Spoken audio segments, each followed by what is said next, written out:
계속해서 이 구속사라는 제목을 가지고 말씀을 나눠가고 있습니다. 구속사는 하나님의 구원에 대한 이야기다. 즉 성경은 하나님께서 우리를 어떻게 구원해 가시는지 그 이야기를 해주고 있다라는 제목을 가지고 여러 말씀들을 살펴보고 있습니다. 첫 번째, 우리가 이 이야기를 해나가면서 기억했던 것들, 하지 말아야 될 것들을 정리해보자면, 첫 번째, 성경을 볼 때 어떤 것을 중심적으로 보면 안 된다? 인간을 중심적으로 보면 안 된다라는 거예요. 예를 들자면 아브라함의 믿음을 본받자, 이삭의 믿음을 본받자, 성경은 이것을 이야기하고 있지 않다는 겁니다. 성경에서 말하고자 하는 것은 하나님의 구원의 이야기인 것이지 이들을 본받아서 따라가야 된다, 이들처럼 살아야 된다, 그것을 이야기하지 않는다라는 겁니다. 그리고 도덕적이고 교훈적인 내용을 가르쳐 주려고 이 성경을 주신 것이 아니라는 겁니다. 그렇죠? 이 두 가지를 기억하면서 우리는 성경을 살펴보고 있는데요. 그렇다면 성경은 어떻게 봐야 하는가? 이 제목을 가지고 우리 오늘 같이 나누도록 하겠습니다. 오늘의 말씀의 주제는 구속사와 성경이라는 주제를 가지고 말씀을 해나가도록 하겠습니다. 구속사와 성경이라는 주제를 가지고 이 말씀을 해나가도록 하겠습니다. 먼저는 말씀 구절을 몇 구절을 살펴보도록 하겠습니다. 먼저는 고린도전서 15장 3절, 그리고 로마서 4장 3절 몇 가지 말씀 구절 쭉 봐나가도록 하겠습니다. 내가 받은 것을 먼저 너에게 전하였느니 이는 성경대로 그리스도께서 우리 죄를 위하여 죽으시고, 로마서 4장 3절입니다. 성경이 무엇을 말하느냐? 아브라함이 하나님을 믿음에 이것이 저희에게 의로 여기신 바 되었느니라. 사도행전 18장 28절입니다. 이는 성경으로서 예수는 그리스도라고 증거하여 공중 앞에서 유력하게 유대인의 말을 이기미러라. 요한복음 19장 36절입니다. 이 일을 이룬 것은 그 뼈가 하나도 꺾이지 아니하리라 한 성경을 응하게 하려 함이라. 그리고 요한복음 19장 28절 말씀입니다. 이후에 예수께서 모든 일이 이미 이루신 줄을 아시고 성경으로 응하게 하려 하사 가라스 때 내가 목마르다 하시니. 누가복음 24장 27절 말씀입니다.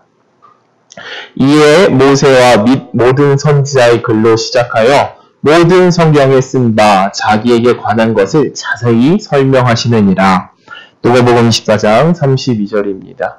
저희가 서로 말하되 길에서 우리에게 말씀하시고 우리에게 성경을 풀어주실 때에 우리 속에서 마음이 뜨겁지 아니하더냐 하고.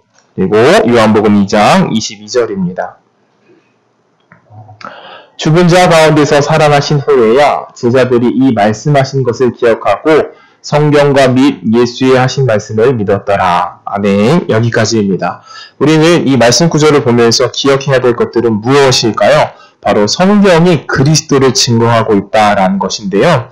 우리는 이 성경의 구절들을 보면서 성경에서 말하고자 하는 것은 구약에는 오실 메시아를 증거하고 있고 신약에서는 오신 메시아를 증거하고 있다. 메시아라는 뜻이 무엇이죠? 구원자라는 뜻이죠. 즉 구원자에 대해서 구약 성경과 신약 성경에서 계속해서 이야기를 하고 있다는 겁니다.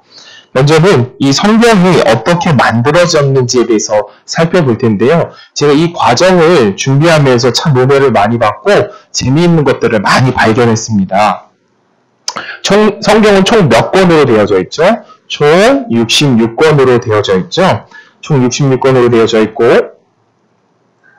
카톨릭 같은 경우에는 성경은 총 66권 플러스 외경이라고 불리는 책 15권을 포함하고 있습니다. 우리 개신교 같은 경우에는 정경이라고 해서 총 66권, 구약 36권과 신약 27권으로 나누어져 있는데요. 이 성경을 정경이라고 부르게 된 계기가 있는 겁니다. 우리가 그 당시 예수님이 죽으시고 50년 뒤로 가보는 겁니다. 그 시대로, 그 시대적 배경을 돌아보면서 그 시대 안으로 한번 빠져보는 거예요. 제가 지금 설명드리고자 하는 거는 예수님이 죽고 난 뒤 한 50년 뒤서부터 100년 사이의 이야기를 시대적 배경을 설명을 하는 거예요. 그러니까 우리 성도님들이 말씀을 들으시면서 머릿속에 상상을 해보는 겁니다. 아, 이런 시대였구나. 이런 시대의 성경이 어떻게 정립되어졌구나. 이런 것을 상상을 해보는 겁니다. 예수님께서는 굉장한 유명 인사였습니다. 많은 사람들이 그의 행적을 알려고 했고 많은 사람들이 그가 이뤘던 기적에 대해서 사람들끼리 이야기하는 걸 좋아했어요. 그리고 예수님이 죽고 난 뒤 12제자, 새로 뽑힌 마띠아를 포함해서 12제자가 이 세상 가운데 나가서 복음을 전함으로써 세상에는 예수에 대한 이야기로 굉장히 집중이 되어졌습니다. 그렇죠? 어디를 가든 예수님에 대한 이야기가 넘쳐나기 시작을 한 거예요. 빨래터를 가도 예수님에 대한 이야기를 나누고 저기 시장터에 가도 예수님에 대한 이야기가 이렇게 흘러나오는 겁니다. 그런데 이 소문이라는 것이 누군가에게 전해지게 될 때 어떠한 과정을 거치게 되어지죠? 소문이 와전되어지죠? 예를 들면 이런 겁니다. 제가 하원이에게 하원아 약속을 했어요. 하원아 너가 초등학교에 들어가면 아빠가 침대를 꼭 사줄게 이렇게 약속을 했어요. 침대를 꼭 사줄게. 그런데 그 소문이 어떻게 번져나가게 되냐면 하원이는 그 이야기를 누구에게 할까요? 당연히 자기 동생인 서원이에게 하겠죠. 그 서원이는 엄마한테 이야기하고 또 서원이는 저에게 이야기하는 겁니다. 하원아 아빠가 침대 사줄게 이렇게 얘기했던 걸 서원이는 저에게 와서 뭐라고 이야기할까요? 아빠 초등학교 들어가면 2층 침대에다가 책상에다가 의자에다가 이거 사줄 거지? 이렇게 이야기를 하는 거예요. 즉 소문이 저는 뭘 이야기했죠? 침대 사줄게 이야기했는데 그 소문이 와전되어져서 다른 이야기가 나타나게 되어지는 경우가 생긴다라는 거죠. 즉 예수님이 죽으시고 난 뒤에 복음이 전파되어지면서 어떤 일들이 벌어졌느냐? 이 예수님에 대한 소문이 굉장히 와전되어지는 겁니다. 분명히 예수님에 대한 이야기는 이것이 팩트이고 진실인데 사람들에게 전달되어지면서 여러 이야기들이 생겨나기 시작을 한 거예요. 그런데 그 이야기로만 끝나면 좋은데 그 이야기에 대해 사람들끼리 글을 적기 시작을 하는 겁니다. 이런 이야기도 있었대, 저런 이야기도 있었대. 그렇게 소문이 소문을 낳고 여러 이야기들이 나타보니까 그 당시에는 어떤 모습들이 보여줬을까요? 그로 인하여서 다른 이단들이 생겨나기 시작을 하는 겁니다. 이단들이 생겨나기 시작을 하는 거예요. 그래서 그때 당시에 예수님이 죽고 난 뒤에 한 100년 뒤쯤에 어떤 이단들이 생겨났느냐? 마르키온 파라는 사람이 나타났고 또 몬타누스 파라는 이런 여러 분파들이 생겨나기 시작했습니다. 이런 분파들은 무언가를 주장을 했고 무언가를 이야기했는데 그것이 성경적이지 않은 겁니다. 먼저 마르키온 파에 대해서 잠시 제가 읽어드리도록 하겠습니다. 위키백과에는 마르키온 파가 이렇게 적혀 있는데요. 144년경에 로마의 신호패 출신 마르키온의 가르침을 따르는 초기 기독교의 이원론을 믿는 자들이다 라고 제어해줬거든요. 그러니까 본래 예수님이 가르친 것에 대해서 그것을 가르치지 않고 다른 이단 사상들이 생겨난 거예요. 왜 생겨났다고요? 소문이 소문으로 번져지게 되어지고 예수님에 대한 이야기가 와전되어지면서 다른 것을 주장하는 사람들이 생겨난 거예요. 그 첫 번째로는 마르키온 파 사람들이 있었다라는 것을 이야기하는 거죠. 이 마르키온 파 사람들은 어떤 것을 믿는 자들이다? 이원론을 믿는 사람들이라는 겁니다. 영지주의의 영향을 받아서 이원론을 믿는 사람들인데 이 사람들은 뭘 따르는 사람들이냐? 영적인 것은 선하고 육적인 것은 악하다. 이것을 주장하는 사람들이에요. 그리고 그들의 실생활은 무엇을 원했느냐? 이 세상 것을 악하게 보고 이 세상 것을 더럽게 보는 겁니다. 그런데 이런 이원론을 오늘날에도 믿고 있는 여러 교파들이 많거든요. 그 교파들은 어떻게 생각을 하냐면 이렇게 생각을 하는 거예요. 초기 우리나라에 기독교가 들어왔을 때에도 이 이원론 사상이 굉장히 많았어요. 어떻게 생각을 하는 거냐? 주일날 쉽게 설명하면 주일날 예배 마치고 짜장면을 먹으면 안 된다고 생각을 하는 거예요. 짜장면을. 왜 안 된다고 생각할까요? 짜장면 먹으면. 짜장면은 거룩한 것이 아니다. 예를 들면 제가 학교 다닐 때도 이러한 현이 있었거든요. 형, 주일날 어떻게 보내세요? 라고 제가 물어보니까 그 형님 저에게 말씀하시기를 자기는 슈퍼에 안 간다는 거야. 슈퍼에. 슈퍼에 왜 안 가세요? 라고 물으니까 슈퍼에 가서 뭘 사먹는 건 잘못된 일이야 나한테 가르쳐 주더라고요. 이것이 이원론을 가진 분들의 사상이라는 거예요. 이 세상 것은 모두 다 악하다. 그리고 하나님을 섬기고 하나님을 따르는 것만은 선한 것이다. 이렇게 바라보는 관점인 거예요. 그리고 이 이원론에 심취되어 있는 분은 어떤 것도 주장할까요? 주일날은 어디도 가면 안 된다? 주일날은 영화관 같은 데 가면 안 되는 거예요. 이렇게 가르치는 거고, 주일날은 주일날은 다 끝나고 식구들끼리 식사를 왜 시켜서도 안 되는 거, 이렇게 가르치는 것이 이원론인 거예요. 이건 잘못된 사상이거든요. 하나님께서는 우리에게 많은 것들을 선물로 주셨습니다. 그리고 이 세상을 자신의 나라라고 예수님께서 말씀하셨어요. 이 세상 안에서 우리가 그리스도인으로서 그 안에서 기쁨을 누리고 즐거움을 누리는 것도 하나님의 선물이라는 겁니다. 짜장면을 먹든 짬뽕을 먹든 상관이 없다라는 거죠. 그런 마르키온파가 생겨났고, 또 두 번째로는 몬타누스파라는 사람들이 생겨났는데, 이 사람들은 어떻게 주장을 하느냐? 이 세기 소아시아에 있던 기독교 일파이다. 창시자인 몬타누스의 이름을 따서 몬타누스주의라고 하며 이들은 이단 취급을 받았다. 그들은 무엇을 중시했냐라고 적혀있냐면 그들은 방언을 하고 예언을 하는 것을 중시했다라고 적혀있어요. 방언을 하고 예언을 하는 것을 중시했다. 그래서 무엇을 거부하기 시작했느냐, 이들은 우리들에게 적혀준 사도들의 책을 거부하기 시작한 거예요. 사도들이 이렇게 준 책 있죠? 쫓아 바울의 이런 복음서들을 거부하기 시작하고 뭘 중시했느냐? 내게 어떤 명감이나 어떤 이야기 듣는 것을 중시하는 거예요. 예언을 중시하고 이런 성경보다 무엇을 중시하는 거예요? 누군가에게 가서 기도받는 것, 예언의 은사를 듣는 것을 중시했다라는 거죠. 이런 분파들이 생겨났다라는 겁니다. 그래서 사람들이 경각심이 생긴 거예요. 경각심. 어떤 경각심이 생겼어요?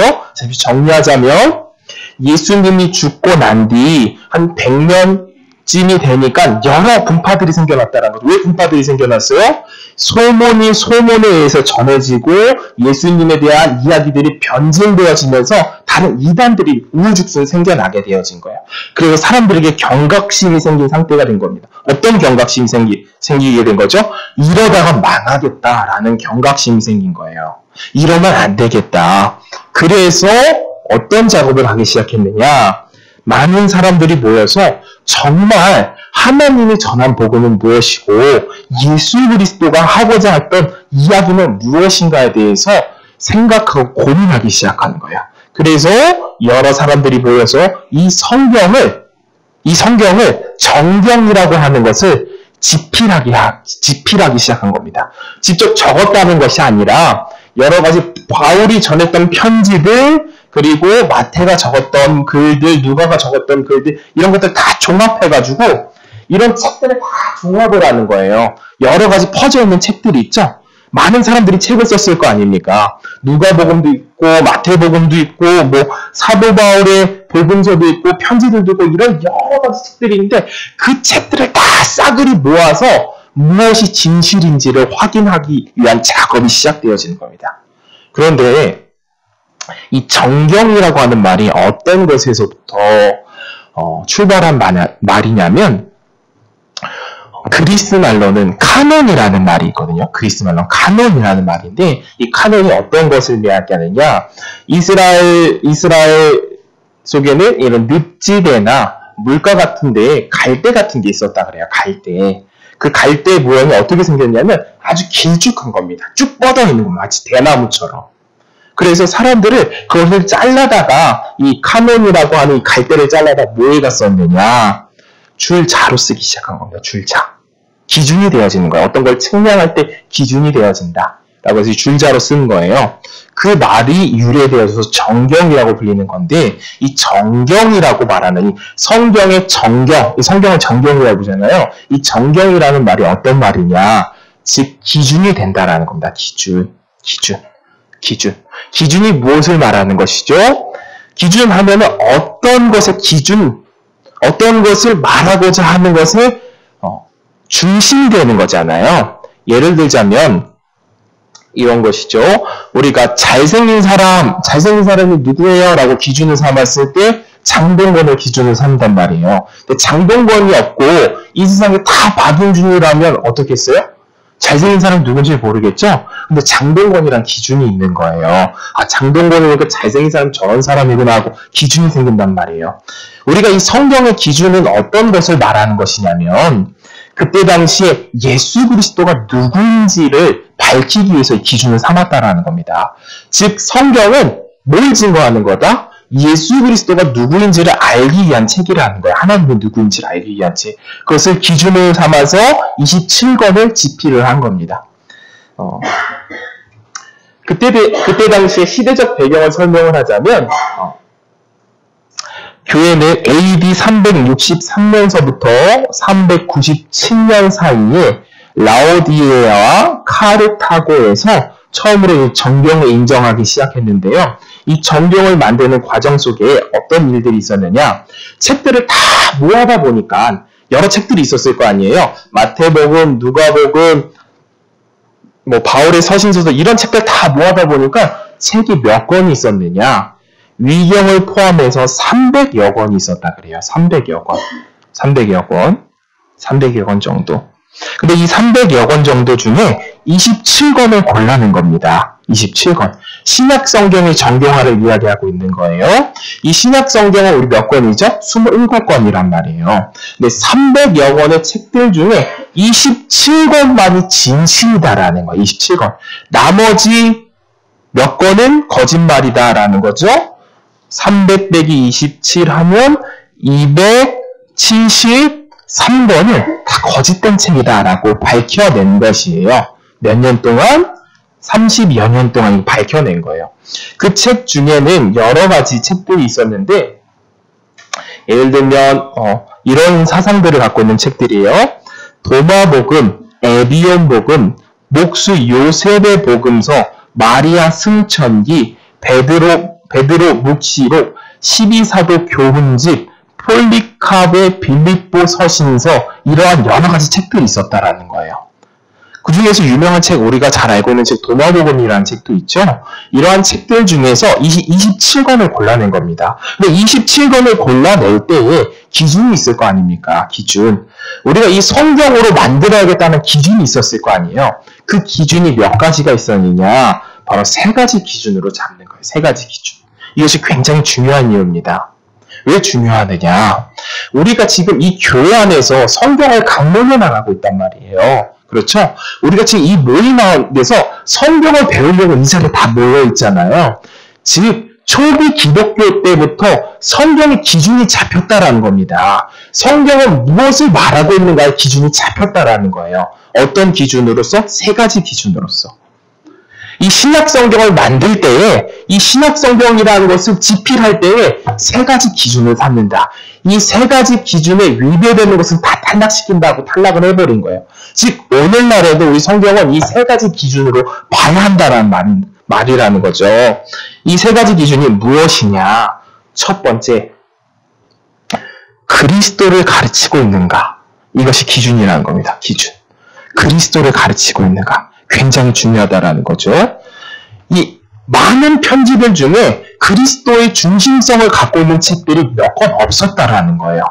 여러 책들이 있는데 그 책들이 무엇을 증거하는 책이냐? 신비적인 것을 증거하는 책, 그리고 인물 중심적인 책, 도덕적인 것을 가르치는 책, 이런 것들을 다 탈락시켜버리는 겁니다. 왜? 성경은 뭘 증거하기 위한 책이라는 거예요? 우리 구원에 대해서, 그리스도에 대해서, 삼위일체 하나님에 대해서 증거하는 거기 때문에 나머지 책들 273권의 책은 다 탈락시켜버리는 거예요. 그 기준이 무슨 기준이다? 첫 번째, 이 책은 그리스도를 증거하고 있는가? 그것을 기준 삼았다라는 거죠.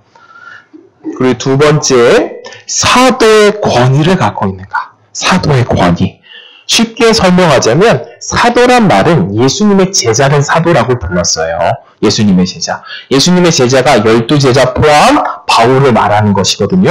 그들이 쓴 책인가? 왜 그들이 쓴 책만의 권위를 가졌냐면 누가 가장 예수님을 잘 알았겠어요? 예수님을 옆에서 지켜봤던 사람들, 예수님과 동행하고 그들과 대화했던 사람들이 예수님을 가장 잘 알았겠죠? 그렇기 때문에 그것을 중심적으로 집필을 하는 겁니다. 예수님과 대화를 해본 사람, 혹은 예수님에 대해서 교훈을 받은 사람, 그 예수님과 함께 했었다면 사도들의 권위를 갖고 있는지에 대해서 집중을 한 것이고, 또한 세 번째, 그때 당시에는 AD 300년 경우에는 교회들이 엄청나게 많았겠죠? 많은 교회들이 생겨난 상태인 겁니다. 그러다 보니까 이렇게 한 권의 책이 성경책이 있는 것이 아니라, 한 권의 성경책이 있는 것이 아니라 어떤 방식이었냐면, 교회가 이렇게 편지 있죠, 편지. 두루마리 편지를 교회끼리 나눠보는 형식이었어요. 오늘은 이 바울의 편지를 어느 교회에게 갖다 줘야지 하고, 이 두루마리 편지를 교회끼리 나눠보는 형식이었거든요. 그래서 세 번째 기준성은 무엇이냐? 교회에서 많이 쓰여진 책, 보편성을 갖고 있는지를 기준으로 삼은 겁니다. 기준. 즉, 신약 성경이 완성되어지는 것의 기준이 무엇이라는 거예요? 세 가지가 있는데, 첫 번째, 그리스도 중심성을 갖고 있는가, 이 책이. 그리스도를 이야기하고 있는가. 두 번째, 사도가 쓴 책인가. 세 번째, 교회에서 계속해서 사용되고 있는 책인가. 이 세 가지 기준을 가지고 여러 책들을 탈락을 시켜버린 겁니다. 몇 권의 책이 탈락됐다고요? 약 300여 권의 책들이 있었는데 270여 권의 책들이 다 탈락시켜버리는 거예요. 왜 탈락됐다라는 거죠? 그 책들은 그리스도를 증거하고 있지 않다라는 겁니다. 그 책들은 신비로운 사상을 증거하고 있고, 도덕과 교훈을 가르치고 있고, 사람을 중심적으로 보는 책이라는 겁니다. 이 사람은 이렇게 위대한 삶을 살았다, 이런 책들 다 탈락시켜버리는 거예요. 그러면 이 기준을 갖는다면 오늘날도 우리 교회에 이거 적용을 하는 거죠. 우리 교회가 나아가야 될 방향, 우리가 만들어가고 있는 이 공동체가 가지고 있어야 될 사상이 무엇이라는 거예요? 이 책을 우리는 배워나가는데 어떠한 관점으로 봐야 된다는 겁니까? 그리스도를 우린 발견하는 중심으로 이 책을 보고 있는 겁니다. 이것은 우리 교회가 그냥 하고자 하는 것이 아니라 초기 기독교 때부터 내려온 전통이라는 거예요. 초기 기독교 때부터, 언제 때부터 이 성경을 만들기 시작할 때부터 가지고 왔던 전통이라는 겁니다. 지구촌 교회는 맨날 예수님 이야기만 해. 이런 것이 교회에선 다른 이야기도 해야죠. 우리가 잘 되는 이야기도 해야 되고, 즐거운 이야기도 해야 되고, 우리의 마음을 편안하게 해주는 이야기도 해야 될 거 아니에요? 라고 한다면 그건 전통에서 벗어난 이야기라는 거예요. 전통에서 벗어난 이야기. 제가 잠시 재밌는 이야기를, 종교개혁 때 일어났던 재밌는 이야기를 잠깐 하고 넘어갈까 하는데요.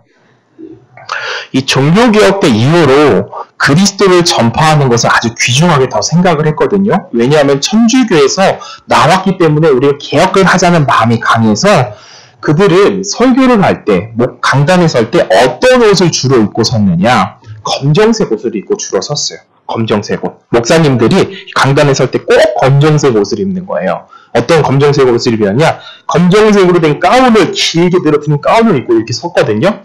그런데 그때 당시에는 어떤 건물들이 많았느냐? 목조로 된 건물들이 많았어요. 목조. 돌로 되어진 건물이 아니라 이 뒷 배경이 다 나무로 되어진 거예요. 한번 상상을 해보는 거예요. 이 나무가 오래되어지면 색깔이 어떻게 되어지죠?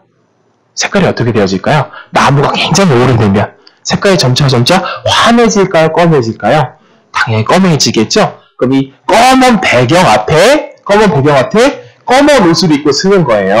검은 옷을 입고 쓰는 거예요. 그런데 그때 당시에 이런 조명이 있을까요? 없을까요? 조명도 없겠죠? 그러면 검은 배경 앞에 검은 옷을 입고 쓰면 어떻게 보일까요? 당연히 안 보이죠. 근데 그걸 의도했다라는 겁니다. 왜 의도를 했을까요? 그럼 검은 배경 뒤에 검은 옷을 입고 쓰는 의도가 있다라는 거예요. 그 의도가 무엇이죠? 내가 보이지 않고, 사람이 보이지 않고 누구만 보이기를 원한다? 말씀만 들어지기 원한다. 어떤 말씀? 그리스도만 전해지기 원한다는 그 말씀을 중심으로 종교개혁 때 이후로 그렇게 섰다라는 겁니다. 그런데 오늘날 많은 목사님들이 어떻게 서세요? 강단에? 아주 화려하게 입죠? 제가 그때 그것이 알고 싶단가요? PD수첩인가요? 네. 그 다른 이단교회를 설명하는데 어떤 목사님은 말을 타고 나오더라고요. 말을. 깜짝 놀랐어요. 저렇게도 등장을 하시는가. 하얀색 말 있죠? 하얀색 말, 이렇게 목조로 된 말을 이렇게 타고 등장을 하신 거예요. 네네. 신천지도 있고, 완민중앙교회도 이렇게 나오시더라고요. 막 이렇게 하얀색 드레스를 막 이렇게 막 춤을 추면서 나오더라고요. 그것이 성경적이지 않다라는 겁니다. 사실은. 종교개혁 때 어떻게 했다라는 거예요? 검은색 배경에다 검은색 옷을 입고 나온다라는 거예요. 성도들에 보이지 않게 무엇만 증거되기 원한다? 그리스도만 증거되기 원한다. 그런데 말을 타고 막 웅장하는 소리를 하면서 이렇게 다 막 사람들이 손을 흔들어주고 그럴 필요가 없다라는 겁니다. 그러면 우리가 지금 이야기하고 있는 주제가 무엇이죠?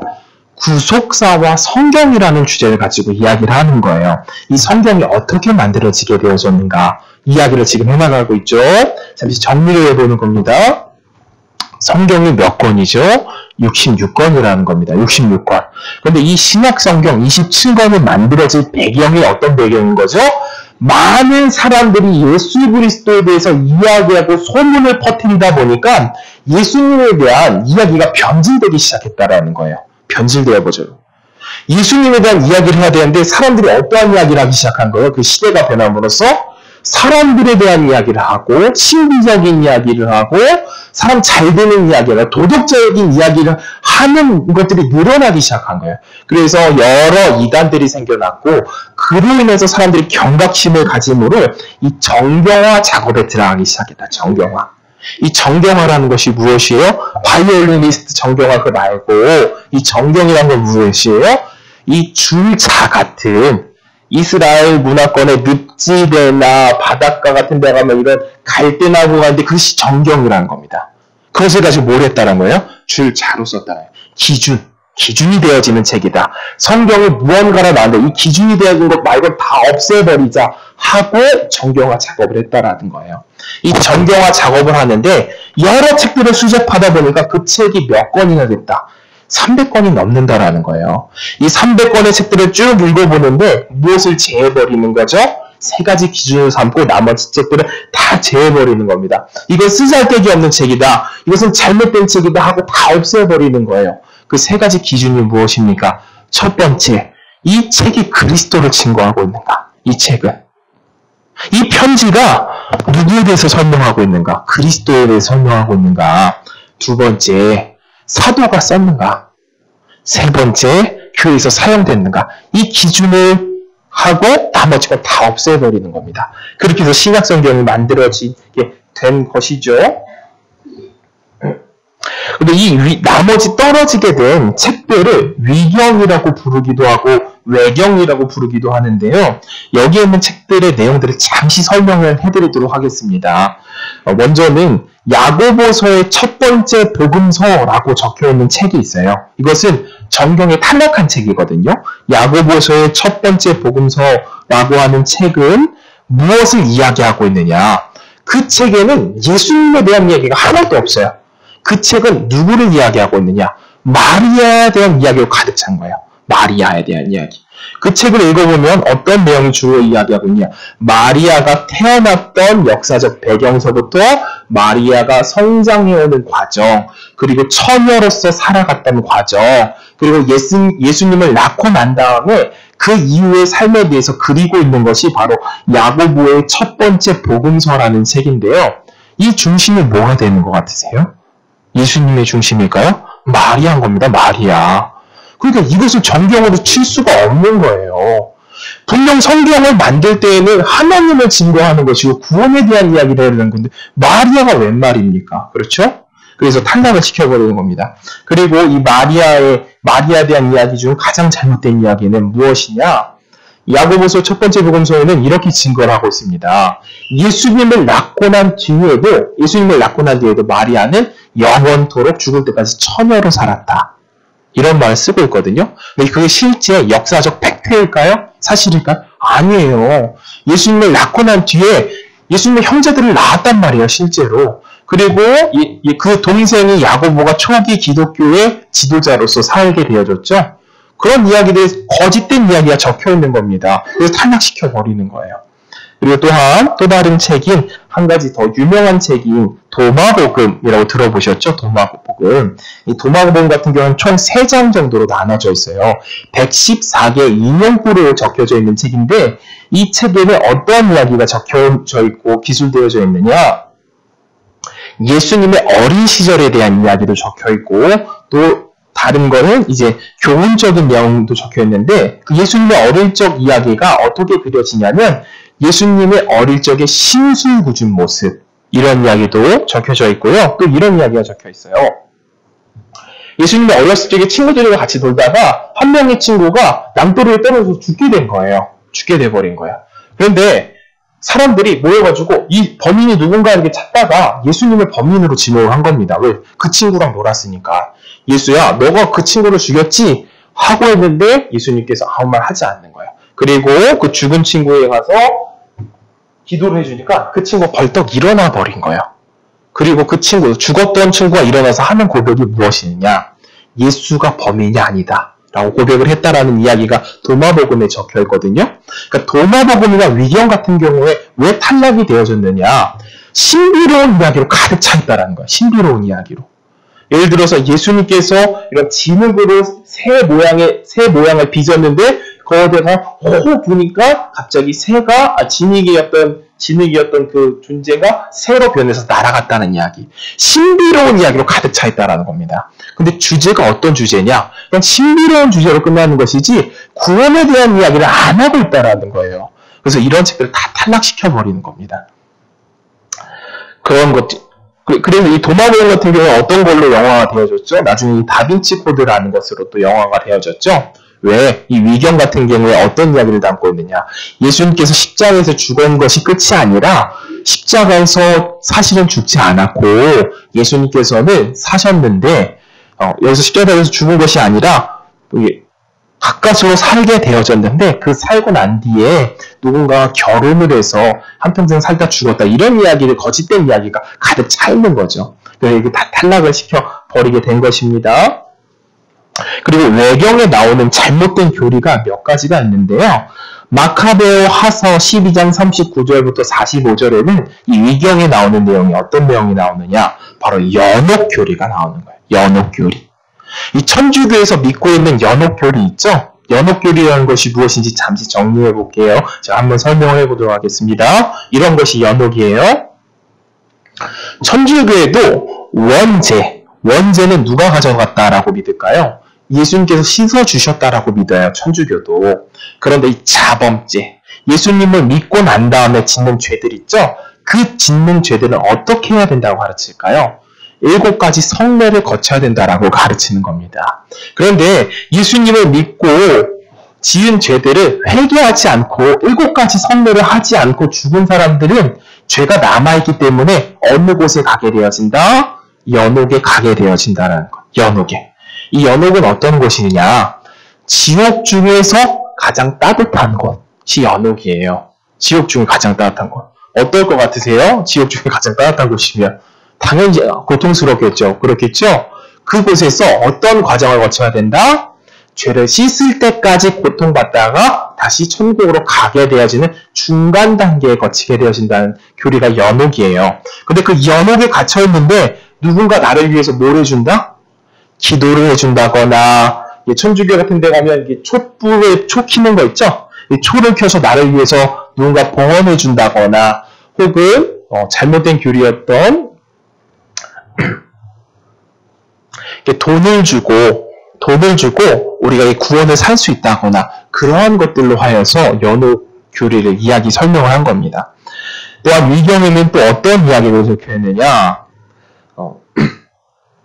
위경서 집회서 3장 30절에는 자선행위, 구제를 하게 되면 구원받는다라는 내용이 적혀있어요. 또한 솔로몬의 지혜서 8장 19절 20절에 보면 사람은 윤회를 하게 되어진다라는 이야기도 적혀있고 여러 가지 이런 외경에 잘못된 것들이 적혀있는 겁니다. 신비주의를 추구하는 것들이죠. 그런데 카톨릭은 이 외경을 받아들였어요. 우리 개신교는 이 외경을 받아들이지 않는 겁니다.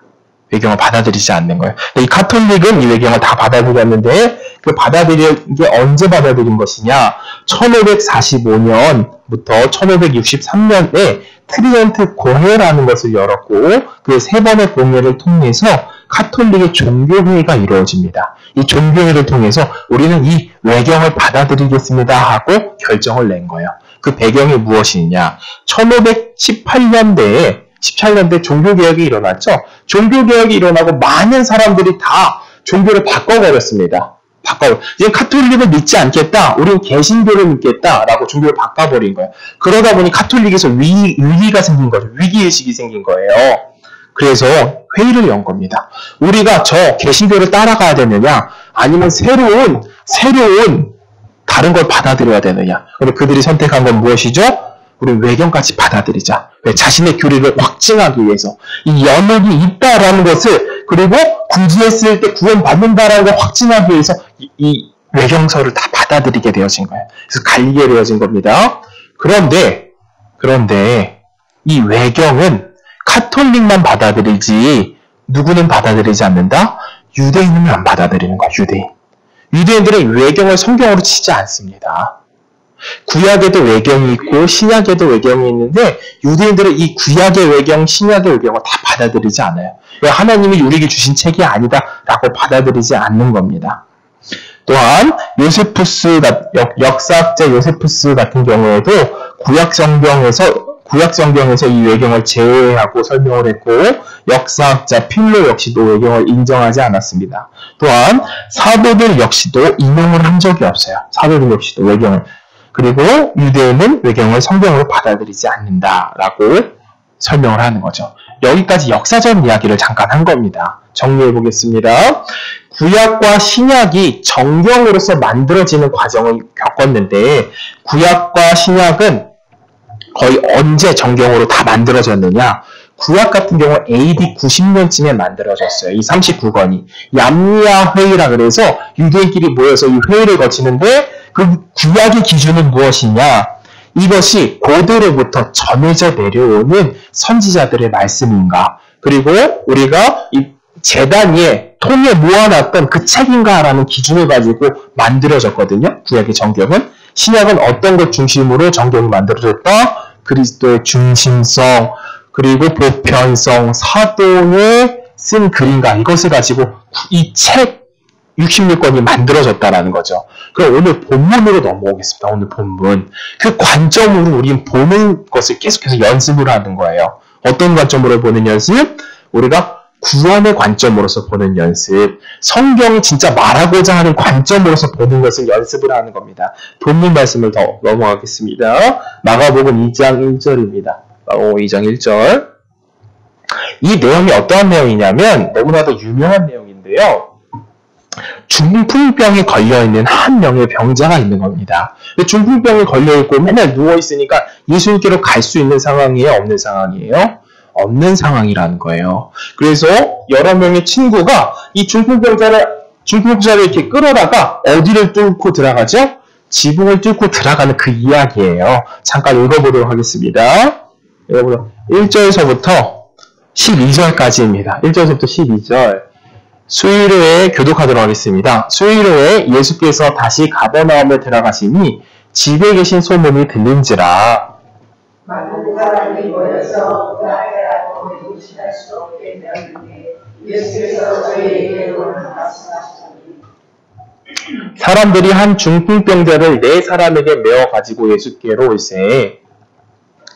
우리를 위하여 예수께 나갈 수 없으므로 우리 제시부세 지붕을 뜯어 거하려고 중풍병자의 눈산을 받아내니 예수께서 저희의 믿음을 보시고 중풍병자에게 이르시되 소자야 내 죄사함을 받았느니라 하시니 어떤 서기관들이 거기 앉아서 아멘 하기를 이 사람이 어찌 이렇게 말하는가 참담하도다. 오직 하나님 한 분 외에는 누가 능히 죄를 사하겠느냐. 저희가 속으로 이렇게 응하는 줄을 예수께서 조심히 하시고 이르시되 어찌하여 이것을 마음에 응하느냐. 중풍병자에게 내 죄사함을 받았느니라 하는 말과 일어나 내 상을 가지고 걸어가라 하는 말이 어느 것이 쉽겠느냐. 그러나 인자가 땅에서 죄를 사하는 것가 있는 줄을 너희가 알게 하노라 하시고 중풍병자에게 말씀하시되 내가 네게 이르노니 일어나 내 상을 가지고 집으로 가라 하시니 그가 일어나 그 상을 가지고 모든 사람 앞에서 나아가는 저희가 하늘나라 영광을 하나님께 돌리며 하되 우리가 이런 일을 도무지 보지 못하였다 하더라.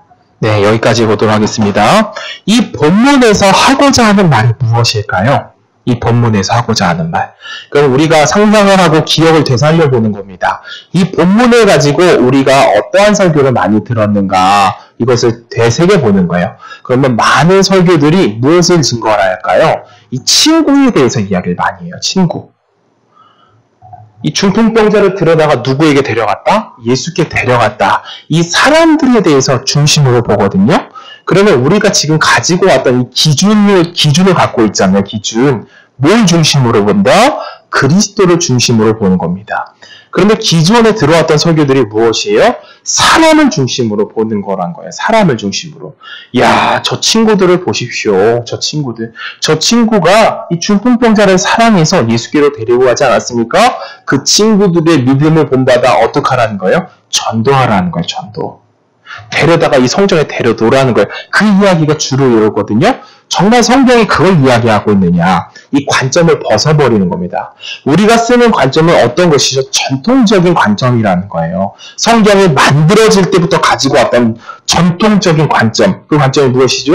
그리스도 중심으로 보는 것. 여기서 그리스도가 하고자 하는 말이 무엇이냐 이거예요.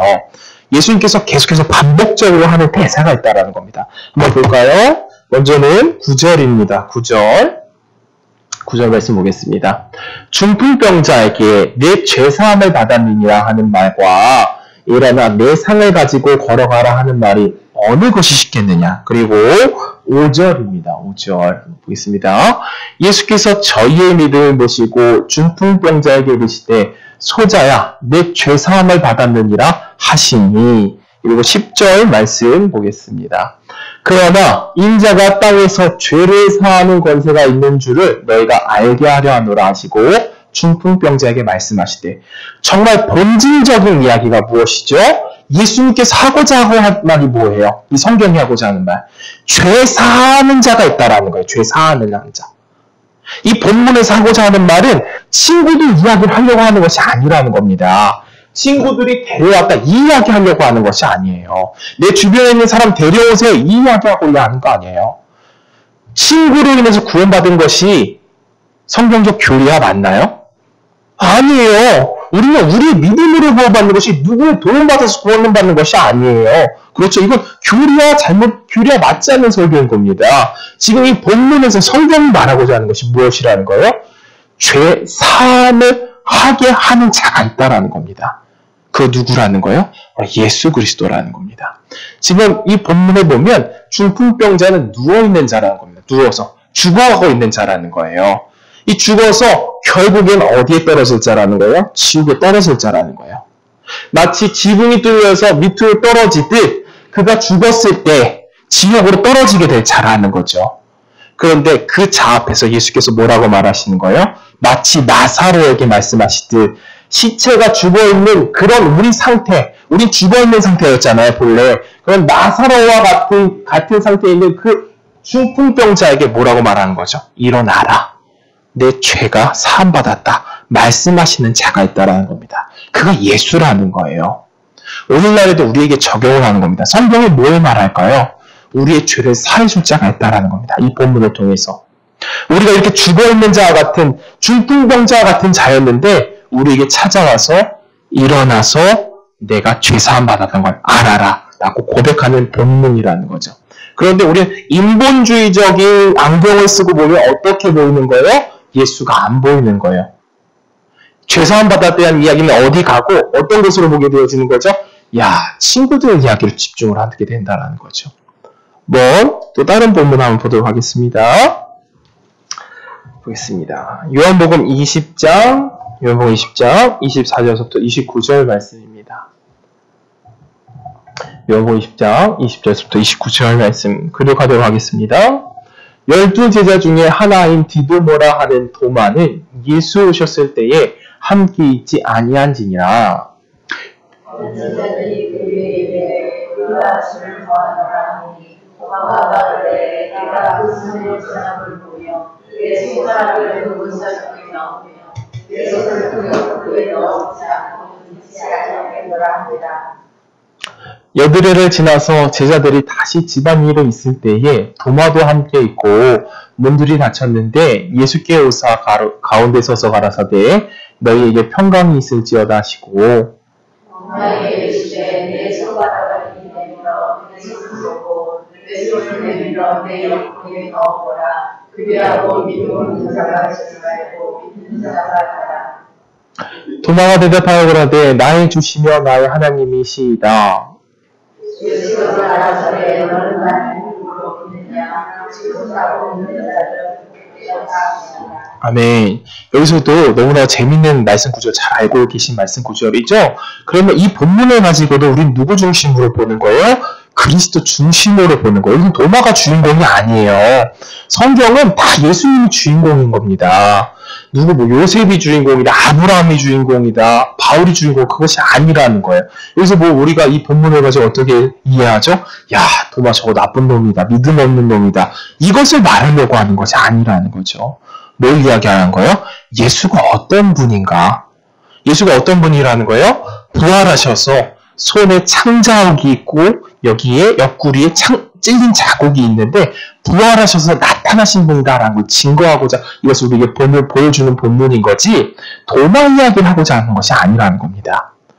도마, 믿음 없는 자에게 찾아오셔서 믿음을 허락하시고 이끌어내시는 주님을 우리는 보는 거지 도마 이야기를 가지고 믿음 없는 자 되시면 안 돼요. 그러면서 믿음 없는 자에 대한 예화를 들을 거나 그런 이야기로 가려는 것이 아니라는 것이죠. 우리가 오늘 본문을 가지고 여러 가지 본문들이 만들어지겠죠. 이런 본문들을 가지고 무슨 중심으로 본다? 그리스도 중심으로 보는 것입니다. 정리를 잠시 하도록 하겠습니다. 오늘은 성경과 구속사라는 주제를 가지고 같이 말씀을 나누었습니다. 이 성경이 만들어지기까지는 아주 오랜 시간이 걸렸죠. 거의 완결된 시간은 AD 400년 정도에 다 완결이 됐습니다. 이 정경으로 완결되어진 것. 이 성경이 AD 400년. 지금 오늘로부터 한 1700년 전에 성경 66권이다 라고 완결이 되어진 거예요. 이 완결되어진 과정이 어떻다라는 거예요? 많은 책들이 있었다라는 겁니다. 많은 책들. 많은 위경도 있었고 외경도 있었다. 근데 그것을 지피라는 기준이 언제 만들어졌다? AD 300년쯤 만들어졌다. 어떤 기준으로 이 성경을 만든 거예요? 그리스도의 중심을 갖고 있는가? 그걸 중심으로 이것이 지필됐다라는 거죠. 그럼 그 중심적으로 우리는 성경을 보는 것인데 우리는 성경 속에서 무엇을 발견하는 거예요? 구원에 대한 이야기를 발견하고 그리스도에 대한 이야기를 발견하는 것이죠. 그 관점으로 우리는 이제 말씀 구절, 처음에 읽었던 말씀 구절을 다시 한번 보면서 마무리 짓도록 하겠습니다. 고린도전서 15장 3절 한번 다시 볼까요? 한번 다시 읽어보도록 하겠습니다. 내가 받은 것은 먼저 너에게 전하노니 이는 성경대로 그리스도께서 우리 죄를 위하여 죽으시고 성경대로는 여기 말하는 성경은 신약 성경일까요? 구약 성경일까요? 당연히 구약 성경이 있죠. 구약 성경서부터 누굴 증거하고 있다는 거죠? 그리스도가 죽을 것을 예언하고 있다는 겁니다. 다시 말씀 구절 로마서 4장 3절 보겠습니다. 성경이 무엇을 말하느뇨? 아브라함이 하나님을 믿음에 이것을 저에게 의로 여기신 바 되었느니. 그리고 사도행전 18장 28절 말씀입니다. 이는 성경으로서 예수는 그리스도라고 증거하고 공중 앞에서 유력하여 유대인의 말을 이기미러라. 그리스도다라는 이 뜻은 구원자다라는 말이죠. 예수가 구약 때부터 예언되어져 왔던 구원자, 그 구원자로 왔다. 라고 이야기하고 있고 요한복음 19장 36절 말씀 볼까요? 이 일을 이룬 것은 그 뼈가 하나도 꺾이지 아니하리라 한 성경을 응하게 하려 함이라. 구약 성경에 예언이 되어져 있다라는 거예요. 어떤 예언이 되어져 있다는 거죠? 뼈가 꺾이지 않을 거다 예수께서. 그 예언이 이루어졌다라는 겁니다. 요한복음 19장 28절 이후에 예수께서 모든 일이 이미 이루신 줄 아시고 성경으로 응하게 하려 하사 가라사대 내가 목마르다 하시니 라고 되어져 있죠. 성경에 있는 일 이루시려고 예수님께서 이 일을 하셨다라는 거죠. 여기까지 보도록 하겠습니다. 기도하겠습니다. 주님, 저희가